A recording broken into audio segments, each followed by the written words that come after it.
بسم الله الرحمن الرحيم الحمد لله رب العالمين والصلاة والسلام على سيد المرسلين نبينا محمد وعلى آله وأصحابه أجمعين أما بعد فلا نزال في مدارستنا لكتاب الرسالة للإمام العلامة أبي محمد عبد الله ابن أبي زيد القيرواني المالكي رحمه الله تعالى وغفر له ونفعنا بعلومه في الدارين. Donc on est toujours en train d'étudier l'épître de l'éminent érudit et imam Abu Muhammad Abdullah ibn Abi Zayd al-Qayrawani, le Malikite. Puisse Allah lui faire miséricorde ainsi que lui pardonner et nous faire profiter de ses connaissances dans cette vie d'ici-bas et dans l'au-delà. وكنا قرأنا أول فقرة في باب التيمم ودرسنا بعض المسائل حول تعريف التيمم في اللغة وفي الشرع وشروط وجوبه وأنواع الناس في التيمم في من يجب عليه التيمم في من عدم الماء أو من لم يقدر على استعماله. Donc on avait commencé en lisant le premier paragraphe du chapitre des ablutions sèches et donc on avait vu donc la définition du tayammum, les ablutions sèches, ainsi que sa définition, c'est-à-dire en langue arabe, ainsi que religieusement chez les malikites.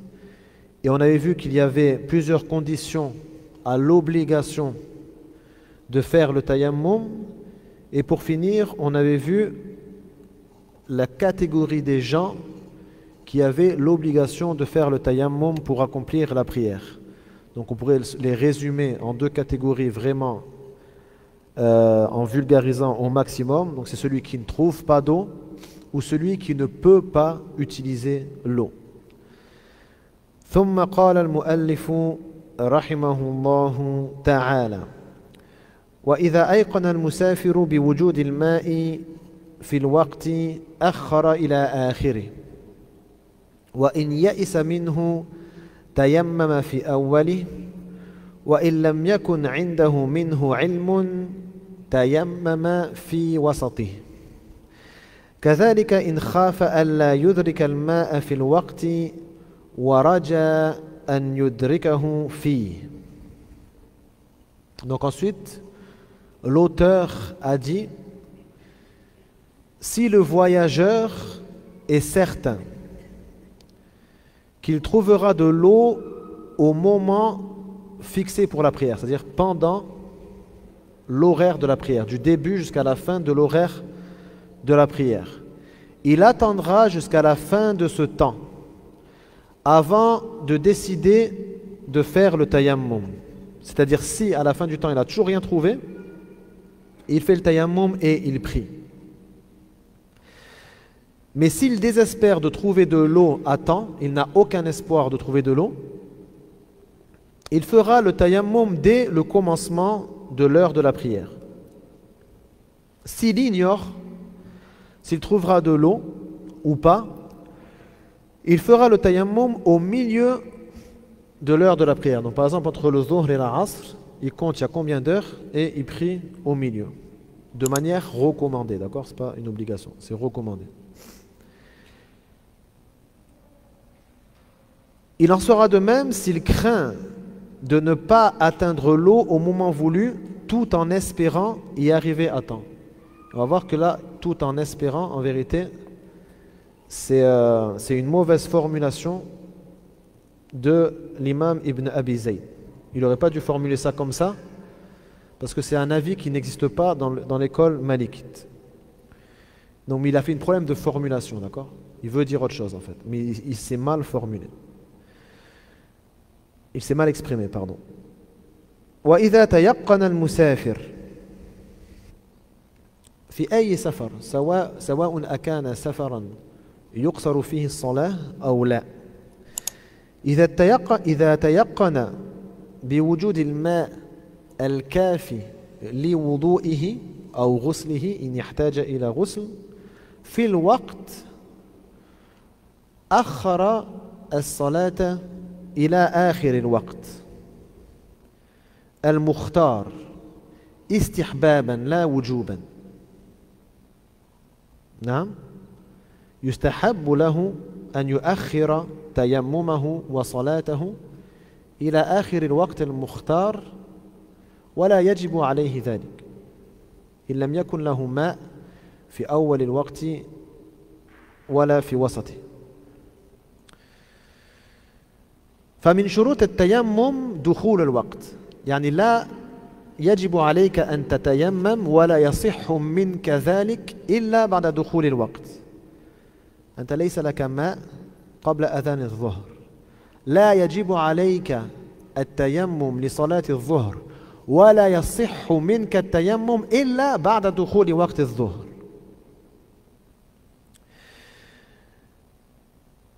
الحكم في الوقت الذي يستحب لك فيه أن تتيمم يختلف باختلاف حالك، يختلف هذا الحكم باختلاف حالك.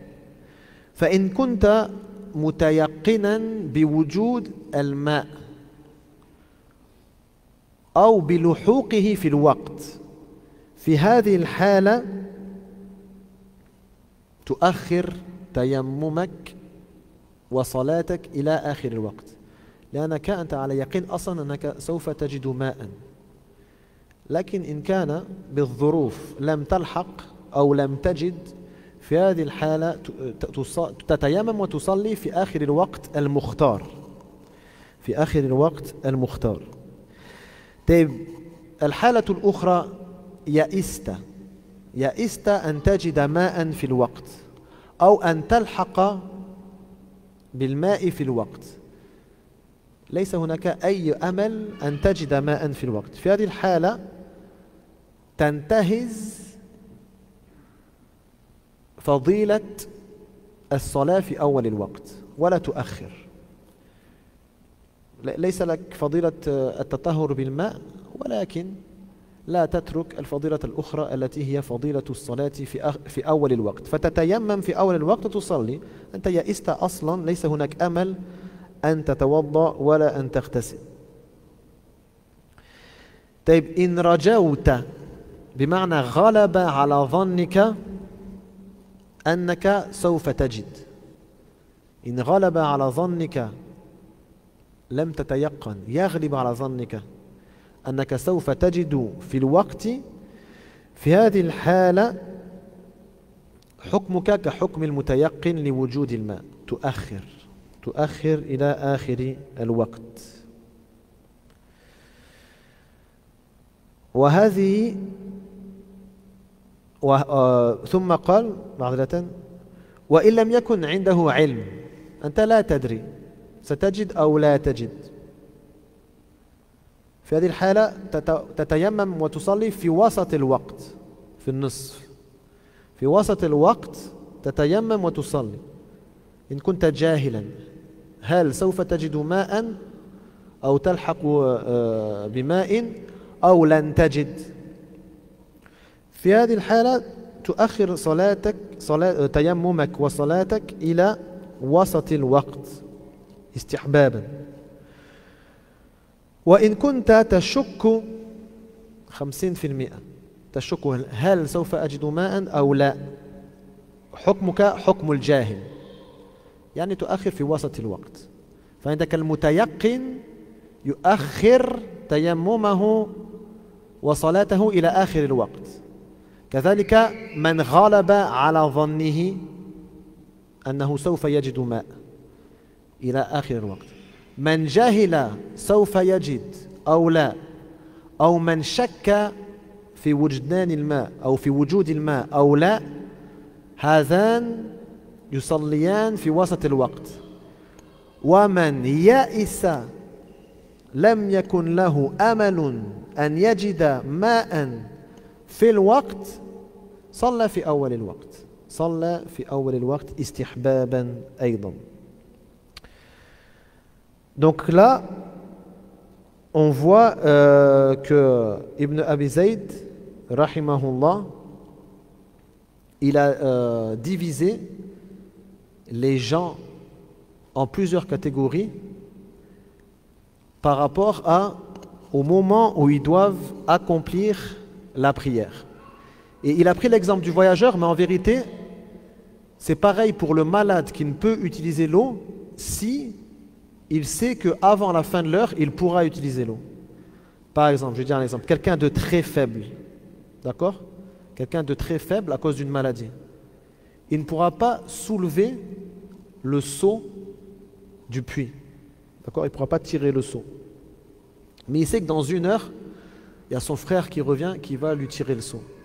C'est le même jugement. D'accord? Ce n'est pas que le voyageur. Là, ce malade pourra utiliser l'eau dans 1 heure. D'accord? Et donc il a soit la certitude, soit il doute à ce sujet, soit il ne sait pas, soit il n'espère pas que quelqu'un vienne l'aider. Donc là, Ibn Abi Zayd, il a dit, le voyageur, soit il a la certitude qu'il va trouver de l'eau avant l'heure de la prière suivante. Soit il espère trouver de l'eau, il a espoir de trouver de l'eau, c'est-à-dire, on va dire 75% il espère à 75%, si le 100% c'est la certitude. 75% c'est l'espoir, il pense qu'il va trouver de l'eau, il suppose ceci. Soit il doute, est-ce qu'il va trouver de l'eau ou pas? 50-50. Soit il ignore complètement, vais-je trouver de l'eau ou ne vais-je pas en trouver? Soit il sait qu'il n'en trouvera pas, il a désespéré, il n'a aucun espoir de trouver de l'eau, 0%. D'accord? Les deux premières catégories, celui qui sait qu'il va trouver de l'eau dans l'heure, ou qui espère trouver de l'eau dans l'heure, genre à 75%, ces deux-là retardent le tayammum et la prière jusqu'à la fin de l'heure. C'est-à-dire si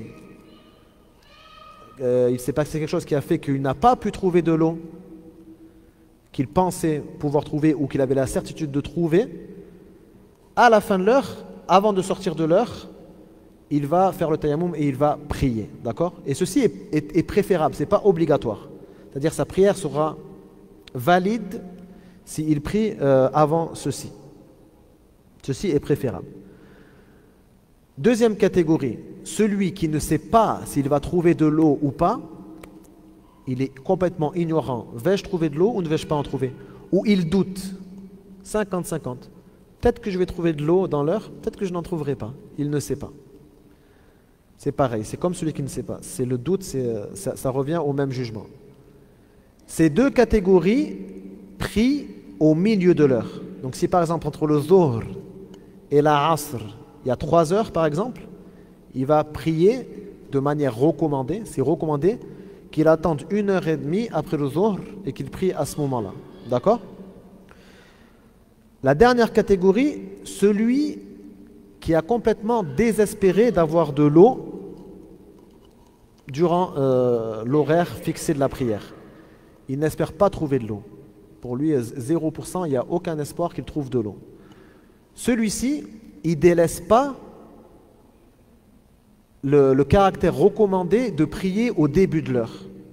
Il ne pourra pas se purifier avec de l'eau, mais il peut quand même avoir la récompense d'avoir prié au début de l'heure. Donc celui-ci, dès que l'heure du Zuhr, par exemple, elle a commencé, il fait le tayammum et il prie. Et il prie les nawafil, les prières surrogatoires qui vont avec.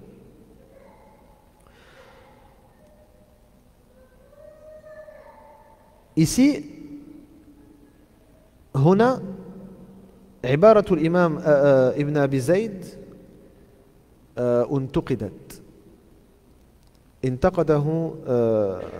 انتقد عبارته أئمة المالكية آخر جملة في هذه الفقرة حيث قال وكذلك إن خاف ألا يدرك الماء في الوقت ورجى أن يدركه فيه يعني وكذلك يتيمم في وسط الوقت.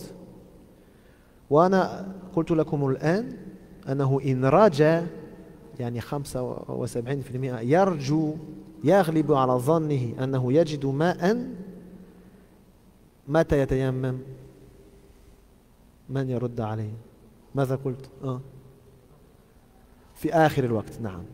وهنا قال في وسط الوقت. الراجي عند المالكية كلهم ليس حكمه ظاهر ما ذكره هنا ابن أبي زيد أنه يتيمم في وسط الوقت. عند المالكية أجمعين يتيمم في آخر الوقت إن رجى أن يجد ماء في الوقت. ولكن ليست المشكلة في الحكم الذي يريد أن يظهره ابن أبي زيد، وإنما المشكلة في العبارة. هو يقصد من تردد، يقصد حكم الشاك الذي يشك، الذي قلت لكم حكمه حكم الجاهل. فلم يقصد بالرجاء هنا غلبة الظن، قصد بالرجاء التردد، قصد بالرجاء التردد. فإن فسرنا كلامه بهذا التفسير استقام ما ذكره وصح حكمه. أما إن فسرناه أو إن فسرنا الرجاء بما هو عند جميع المالكية لم يستقم. فيجب هنا أن نقول قصد بقوله ورجى أن يدركه فيه يعني وتردد هل سيدركه فيه أو لا. فالرجاء ليس على ظاهره هنا. Donc ici, les savants ont critiqué la formulation de Ibn Abi Zayd dans la dernière phrase de ce paragraphe. Les savants malikites ont critiqué la dernière phrase dans ce paragraphe. Ibn Abi Zayd, il a dit il en sera de même s'il craint de ne pas atteindre l'eau au moment voulu tout en espérant y arriver à temps. Et je vous ai dit que celui qui espère arriver à l'heure, ou trouver de l'eau à l'heure, pardon, celui qui espère trouver de l'eau à l'heure, à quel moment doit-il faire le tayammum et prier? Qui c'est qui me le dit? Autre que toi. À la fin de l'heure. Comme celui qui a la certitude de trouver de l'eau. Là, il nous dit que celui qui espère trouver de l'eau devra faire le tayammum au milieu de la période fixée. Et ça, il n'y a aucun savant malikite qui dit ça. Et donc là, Ibn Abi Zayd nous apprend le mazhab de Malik. Donc les savants, ils ont dit cette formulation, cette phrase, elle est incorrecte. Cette phrase, elle est incorrecte.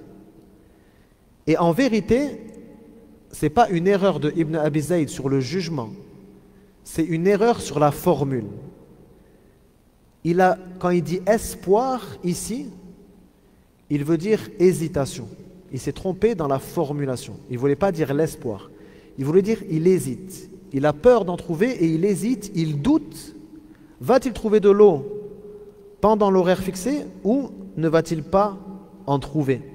Et donc si on interprète la parole de Ibn Abi Zayd de cette façon, il n'y a pas d'erreur dans la phrase. Il y a seulement une erreur de formulation. عندكم سؤال في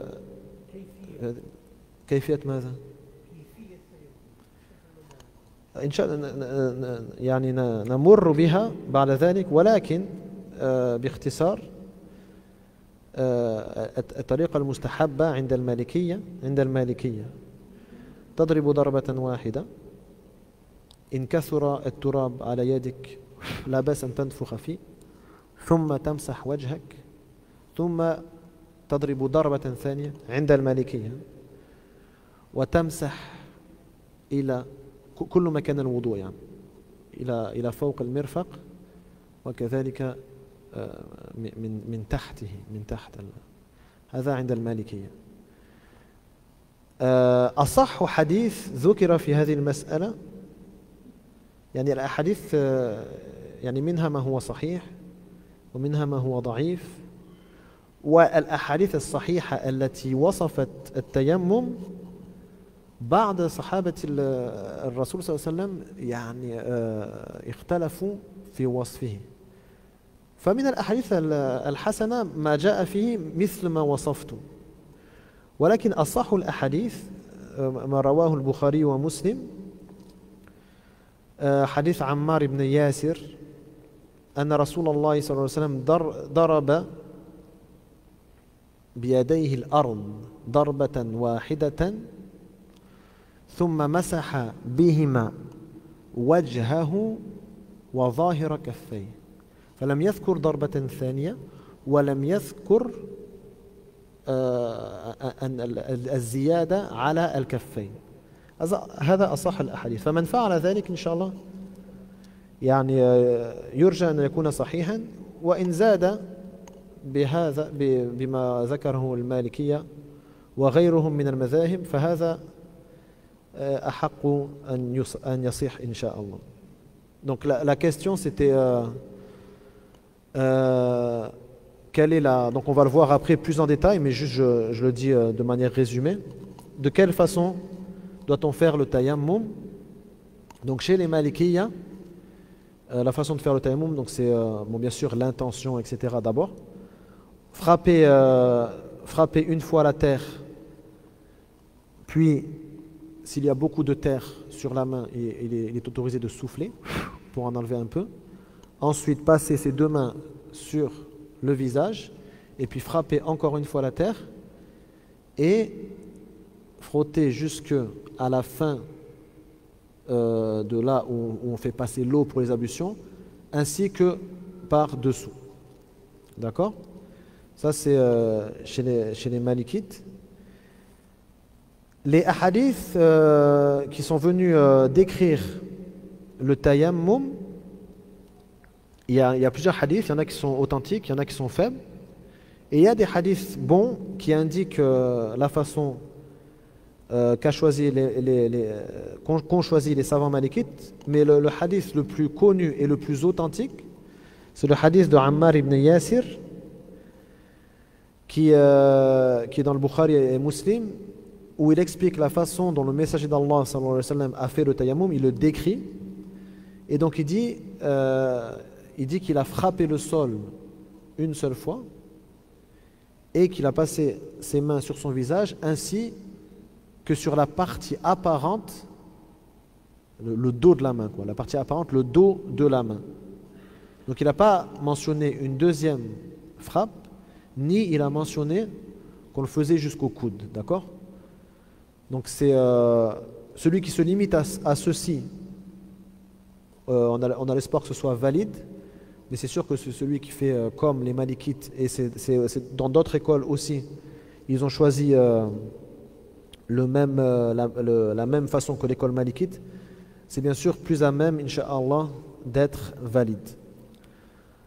وهناك تنبيه كثير من الناس يتيمم بالحجر وحتى ظن بعض الناس أن الأصل في التيمم هو الحجر، والحجر مختلف في صحة التيمم به. الأصل أنك تتيمم بما يلصق بيدك، سواء أكان ترابا أو رملا أو نحو ذلك، يعني ما فيه غبار. فالحجر لا يلصق شيء باليد عند الضرب عليه.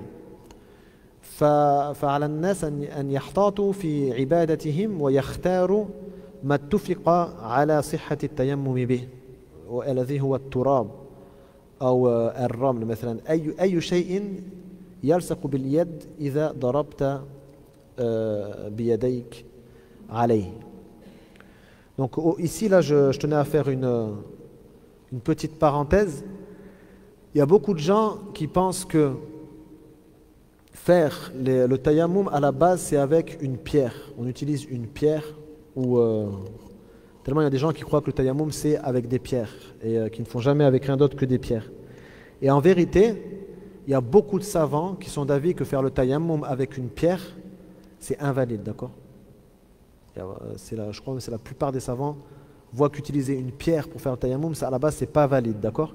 Il faut absolument que quelque chose se colle à la main.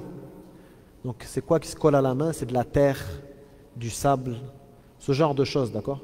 Une pierre lisse, il n'y a rien qui va se coller à ta main. Donc, il faut absolument qu'il y ait quelques grains qui restent, d'accord? Et ça, c'est la plupart des savants. Donc, les musulmans doivent prendre leurs précautions et essayer de faire en sorte que leurs adorations soient valides. Donc, si vous avez le choix, cherchez un pot de fleurs dans votre maison, n'importe quoi où il y a de la terre, et faites le tayammum avec ça. N'utilisez pas une pierre. Quitte à aller chercher une assiette de terre à l'extérieur et faire le tayammum avec. سؤال آخر؟ Il y a une autre question? طيب. ثم قال رحمه الله تعالى ومن تيمم من هؤلاء يعني هؤلاء الأقسام المذكورة ومن تيمم من هؤلاء ثم أصاب الماء في الوقت بعد أن صلى فأما المريض الذي لم يجد من يناوله إياه فليعد وكذلك الخائف من سباع ونحوها وكذلك المسافر الذي يخاف ألا يدرك الماء في الوقت ورجى أن يدركه فيه. هنا كذلك الرجاء يعني يفسر بالتردد. ولا يعيد غير هؤلاء ولا يصلي صلاتين بتيمم واحد من هؤلاء السبعة إلا مريض لا يقدر على مس الماء لضرر بجسمه مقيم وقد قيل يتيمم لكل صلاة وقد روي عن مالك في من ذكر صلوات أن يصليها بتيمم واحد. Donc ensuite, Ibn Abi Zayd il a dit parmi ceux qui d'entre les personnes précédemment citées, c'est-à-dire les personnes citées dans le premier paragraphe, pas celui qu'on vient de lire là, celui qu'on avait fait la semaine dernière. Parmi ceux qui, dans les personnes précitées, auront fait le tayammum et auront pu avoir de l'eau ensuite, et en temps voulu après avoir prié, le malade qui n'aura trouvé personne pour lui donner de l'eau recommencera la prière. De même, celui qui a été retenu par la crainte des bêtes fauves et autres, des voleurs par exemple, etc., donc il refera aussi la prière, il recommencera sa prière s'il trouve de l'eau. De même, le voyageur qui craignait de ne pas arriver à l'eau en temps voulu, tout en espérant y arriver à temps. Donc là, c'est pas en espérant là qu'il veut dire, c'est en doutant sur le sujet. Seuls ceux-là sont tenus de recommencer la prière. Aucune des personnes ci-dessus énumérées ne peut faire deux prières avec un seul tayammum. Deux prières obligatoires, c'est ça qu'il veut dire. Il ne veut pas dire deux prières, une obligatoire et une facultative. Il veut dire deux prières obligatoires. Aucune des personnes ci-dessus énumérées ne peut faire deux prières avec un seul tayammum, sauf le malade qui ne peut toucher l'eau en raison d'un mal corporel persistant. Persistant, c'est-à-dire jusqu'à l'heure de la prière d'après.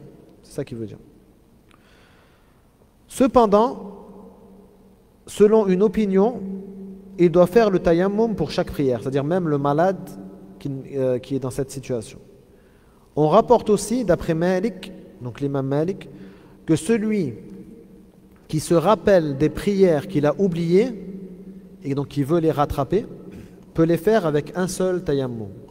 Donc une fois l'imam Malik il avait été questionné à ce sujet, mais c'est pas l'avis choisi par les Malikites, d'accord? Ça a été transmis de l'imam Malik, Mais ce n'est pas l'avis des Malikites. Je crois qu'on en avait déjà parlé, il y a une différence entre l'avis de Malik et l'école malikite. L'avis de Malik, des fois, il pouvait changer d'avis d'une année à une autre et tout. Donc des fois, il y a des avis potentiellement contraires qui sont transmis d'après l'imam Malik.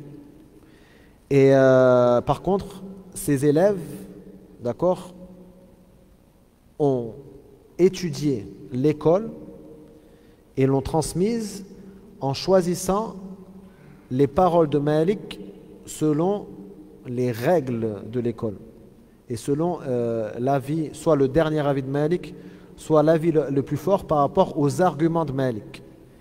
Ou sinon, ils ont choisi une parole dans laquelle Malik ne s'est pas exprimé en se basant sur les règles de l'école malikite, les arguments de l'imam Malik. Donc c'est ça l'école. Dans l'école malikite, il y a des avis que l'imam Malik n'a jamais prononcés à la base. C'est tiré des arguments de Malik. Et il y a des avis que Malik a prononcés. Et il y a des avis que Malik a prononcés, mais Malik a aussi prononcé son contraire, par exemple, parce qu'il a changé d'avis à un moment donné. Donc tout ça fait partie du mazhab. C'est pour ça que des fois on va trouver que Malik dit quelque chose, mais le mazhab, c'est autre chose. Et ça, c'est dans toutes les écoles. Dans les 4 écoles, c'est pareil.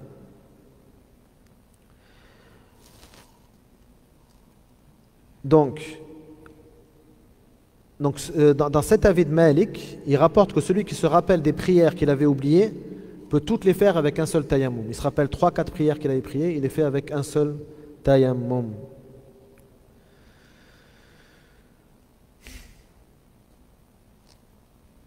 قوله رحمه الله تعالى ومن تيمم من هؤلاء يعني المذكورين في الفقرة الأولى التي درسناها في الأسبوع الماضي الذين هم المريض الذي لا يقدر على مس الماء والمريض الذي لا يجد من يناوله الماء والمسافر الذي يقرب منه الماء ويمنعه منه خوف لصوص أو سباع والمسافر الذي تيقن وجود الماء في الوقت واليائس من الماء في الوقت والذي ليس عنده علم الجاهل والخائف الراجي الذي هو المتردد يعني. هذه الأقسام المقصودة بقوله هؤلاء ترجع إلى هذه الأقسام. ثم أصاب الماء في الوقت بعد أن صلى يعني وجد ماء في الوقت بعد ما صلى بالتيمم. هو خلاص صلى بالتيمم ثم وجد ماء في الوقت. ماذا يفعل؟ هذا يعيد استحبابا إن كان مريضا لم يجد من يناوله الماء مثل ما ذكرته لكم. مثلا هناك بئر وهو مريض ضعيف فلا يستطيع أن يأتي بالدلو فظن أنه لن يجد ماء أو لن يتناول الماء في الوقت ثم جاء أخوه مثلا بعد نصف ساعة بعدما صلى فناوله ماء فهذا يعيد في الوقت استحبابا. كذلك إن كان مريضا لا يستطيع أن يتوضأ هو ولكن يمكن أن يوضئه غيره زوجته مثلا فمثلا كانت زوجته غائبة فتيمم وصلى ثم رجعت فوضأته فيعيد في الوقت استحبابا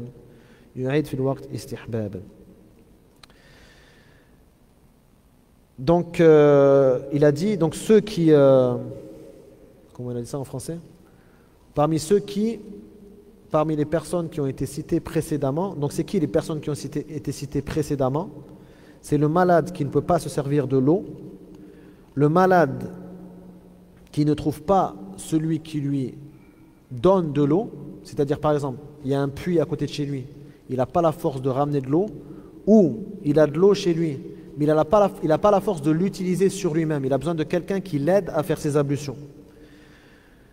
Ou le malade également pardon, ou le voyageur qui est proche, par exemple, d'un puits ou d'un oasis, mais qui a peur des bêtes sauvages ou des voleurs qui sont à ce puits, ou le voyageur qui a la certitude qu'il trouvera de l'eau dans l'horaire de la prière, dans l'horaire fixé dans la prière.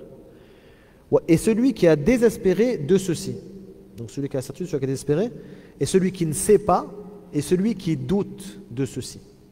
D'accord? Et je vous avais dit, et celui qui espère, celui qui pense, qui suppose trouver de l'eau, c'est comme celui qui a la certitude.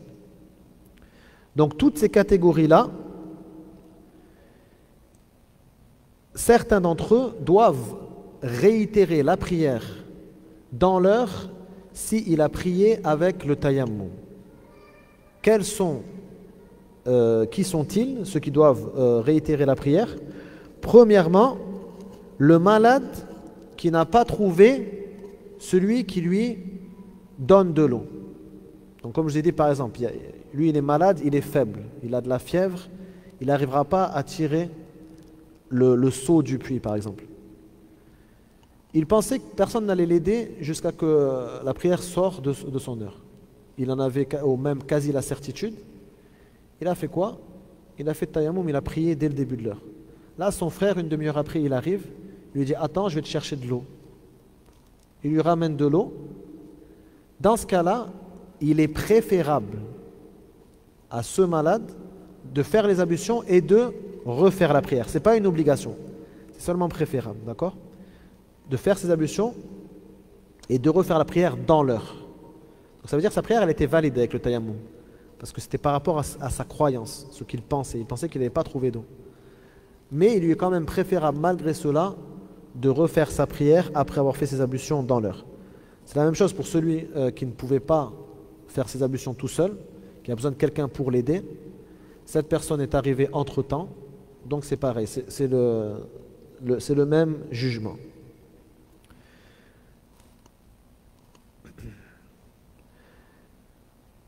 كذلك الخائف من السباع واللصوص إن وجد الماء مثلا إن تبين له بعد وقت أن هذا البئر ليس فيه سباع ولا لصوص فذهب إليه مثلا وتوضأ منه يستحب له أن يعيد الصلاة في الوقت لكن إن وجد بئرا أخرى غير التي كان يظن فيها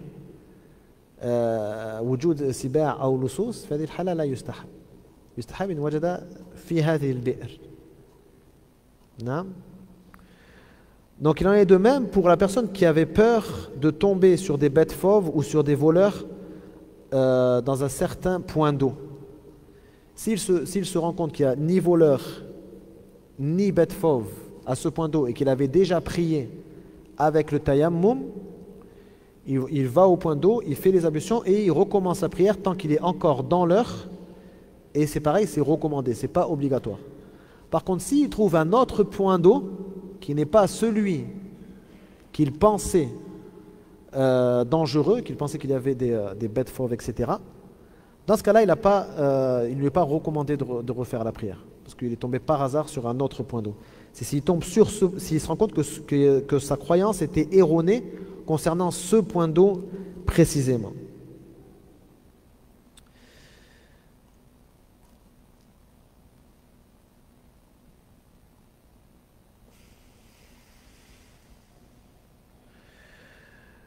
وكذلك من تردد من كان مترددا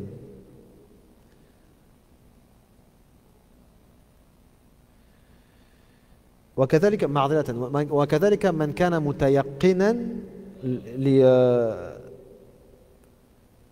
من كان متيقنا على كل حال يؤخر في آخر الوقت لكن من كان يغلب على ظنه أنه يجد ماء فصلى بالتيمم ثم وجد ماء هذا أيضا يعيد في الوقت استحبابا. أما من كان جاهلا أو يشك هل سيجد ماء أو لا هذا لا يعيد ولو استحبابا. Donc la dernière personne qui refait la prière, c'est celle qui pensait, qui supposait trouver de l'eau. D'accord? Ce n'est pas celle qui doutait. C'est celle qui supposait, c'est-à-dire à 75% qu'elle allait trouver de l'eau. Si elle a prié en faisant le tayammum, et qu'après, alors qu'elle était encore dans l'heure de la prière, elle a trouvé de l'eau, cette personne devra refaire la prière après avoir fait les ablutions de manière recommandée. Ce n'est pas une obligation aussi. Par contre, s'il doutait de la présence d'eau durant l'heure de la prière ou qu'il ignorait, est-ce qu'il va-t-il trouver de l'eau ou pas, dans ce cas-là, il n'a pas à refaire la prière, même de manière recommandée.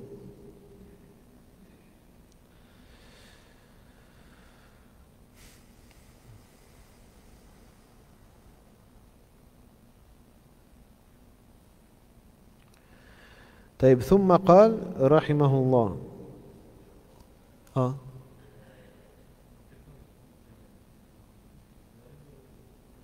كل هذا في الوقت الاختياري ليس في الوقت الضروري نعم لا يستحب له أن يعيد في الوقت الضروري في الوقت الاختياري.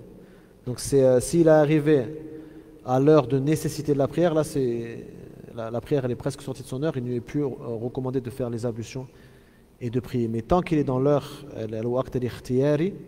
c'est à ce moment-là, l'heure de choix, c'est-à-dire c'est pas dans l'heure de nécessité, il n'a pas, c'est à ce moment-là qu'il lui est recommandé de refaire la prière.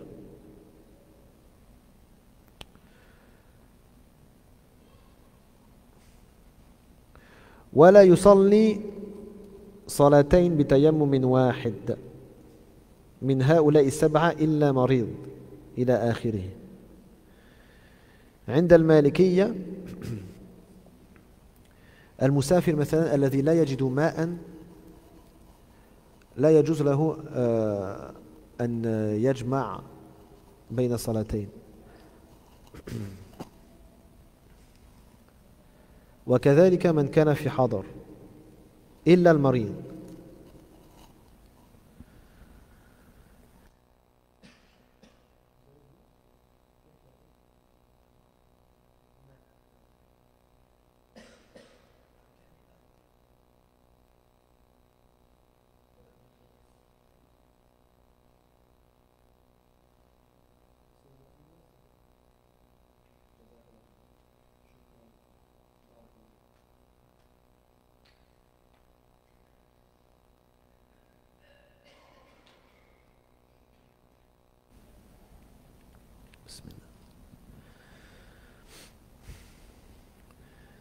فلا يجوز أن يجمع بين صلاتين فريضتين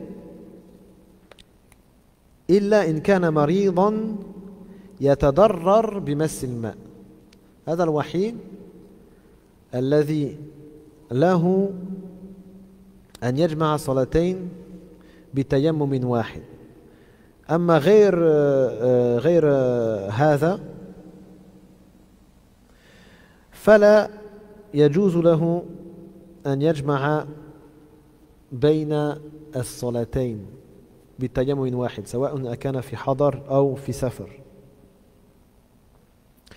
وحتى من أعاد صلوات منسية، من أعاد أو قضى معذرة صلوات منسية فكذلك يتيمم لكل صلاة. هذا هو المذهب إلا مريض يتضرر بمس الماء. Donc l'école malikite, chez les malikites, il est interdit de prier 2 prières obligatoires avec un seul tayammum. D'accord? Il doit absolument faire le tayammum pour chaque prière obligatoire. Par contre, les prières facultatives qui vont avec une prière obligatoire, il peut les faire avec le même tayammum. Par exemple, c'est l'heure du Zuhr, il veut prier 2 rakats avant le Zuhr et 2 rakats après. Il fait qu'une fois le tayammum, d'accord? Il ne fait pas 3 fois le tayammum. Il fait une fois le tayammum, il prie les 2 rakats à condition qu'elles se finissent directement avant la prière de Zuhr. Si par contre il y a un long moment entre les 2 rakats et le Zuhr, il sera obligé de refaire le tayammum. Ensuite, il prie le Dhuhr et ensuite, il prie directement 2 rak'at. Il ne faut pas euh, qu'il y ait un long temps entre les prières, sinon il est obligé de tout refaire. Par contre, 2 prières obligatoires, il n'a pas le droit de les faire avec un seul tayammum, même s'il les fait directement l'une après l'autre. Il en est de même pour les prières oubliées. Il s'est rendu compte par exemple que, je sais pas, il était malade, il avait pas prié de la journée, et il s'en rend compte le lendemain. Mais hier, j'ai pas du tout prié, j'ai oublié toutes mes prières. Il n'a pas le droit de les faire toutes avec un seul tayammum. Il devra faire 5 tayammum. Donc ça, c'est ça la fatwa sur le mu'tamad de l'école malikite. Donc la fatwa choisie, d'accord?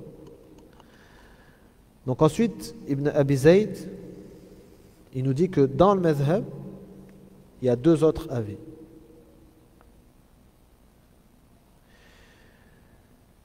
ففي المذهب رأي يقول حتى المريض الذي لا يقدر على مس الماء حتى هذا يتيمم لكل صلاة لا يستثنى من القاعدة ولكن أشار ابن أبي زيد إلى ضعف هذا القول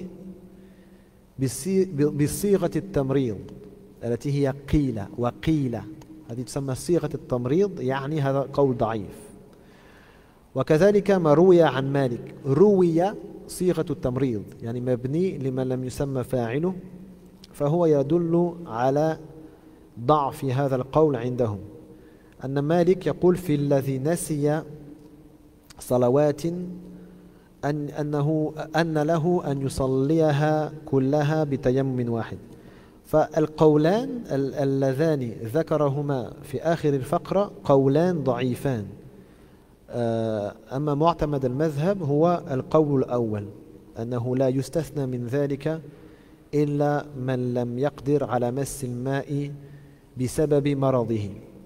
Donc ensuite, Ibn Abi Zayd nous a renseigné sur 2 avis et là on voit qu'il les considère comme faibles parce qu'il s'est exprimé avec le pronom neutre.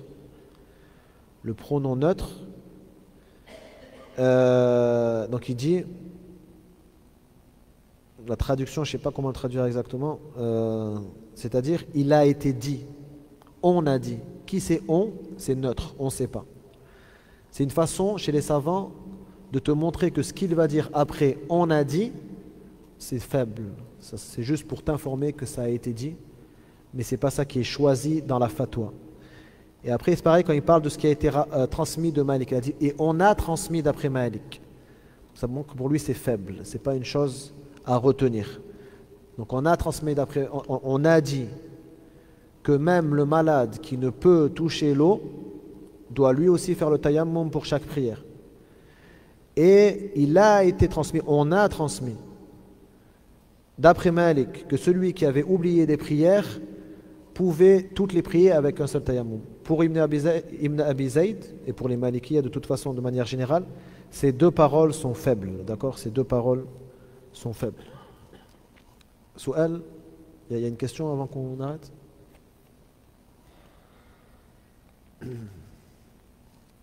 Non? تفضل. وعليكم السلام.